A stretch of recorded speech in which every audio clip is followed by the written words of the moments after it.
Thanks for joining us on this Election Tuesday night. I'm Kaylee Merrin. And I'm Jeff Smith. From school levies to state races, as you heard at the outset, we have got you covered on every angle tonight. We've got live team coverage for you. Steve Iwanek following the U.S. House District 9 Republican primary. Well, Megan Hartnett is talking with incumbent Marcy Kaptur about who she is now facing for the seat.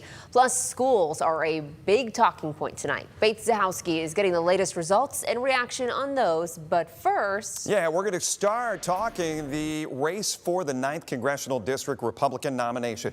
5 names going into tonight, but so far, one has pulled ahead according to early polling. In fact, the Associated Press is projecting a winner already. Yeah, let's check in with Steve Iwanek. He has been covering the race for us all night. So, Steve, give us an idea of what the polls are showing.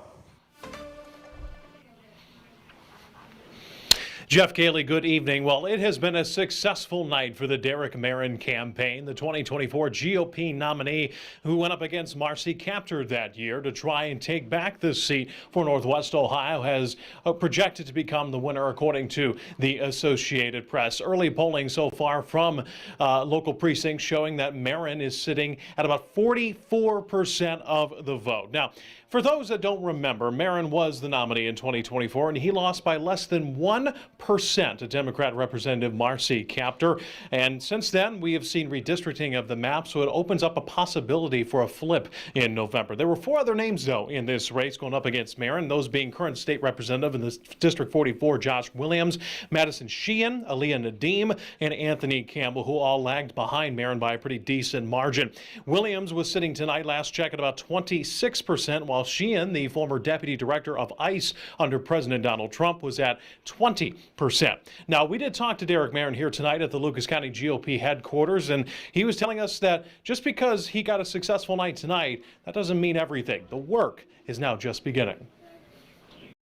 We deserve better than failed Washington politics. We have real local problems here, and we have to solve them. I'm focused on lowering the cost of living, supporting law enforcement, and lowering taxes and unleashing America's energy and uplifting our region that has long been forgotten by Washington.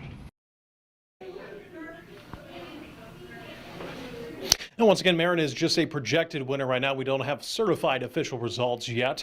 Merrin also complimented the other candidates in this race, saying that they have all served Ohio and or the United States very proudly. And I asked him directly if he's heard from any of the other candidates in sort of a concessionary way, and he did not directly answer that question at this time. But for now, here at the Lucas County GOP headquarters, Steve Iwanek, WTOL 11. So as we said, Derek Merrin will now start preparing to once again take on longstanding U.S. Representative Marcy Kaptur. She has represented the 9th district for more than 43 years and is hoping to serve another 2. Yeah, and Megan Hartnett joins us live in East Toledo. Now, this isn't the first time, obviously, that these 2 candidates will square off. Have we heard anything from the Kaptur camp? Representative Kaptur did release a statement, says she's looking forward to that November election and that voters have already rejected Derek Merrin back in 2024.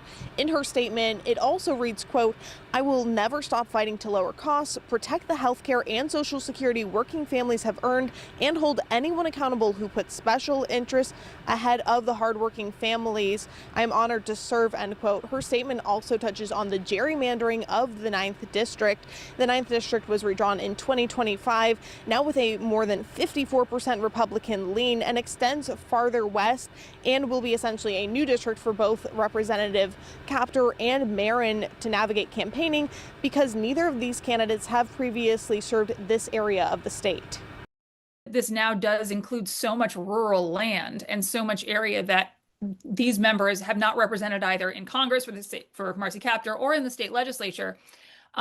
We don't really know. We know that, right, Marcy Kaptur has represented Toledo, that, she has voted in favor and supported bills that benefit Toledo. But that's just kind of where her district has been. Each candidate does have their own advantage, though. Merrin is now running in a district that is favorable for a Republican candidate, while Marcy Kaptur is running as an incumbent. Political science experts say, though, that whatever is happening nationally in November could impact how this race turns out. Reporting in East Toledo, Megan Hartnett, WTOL 11.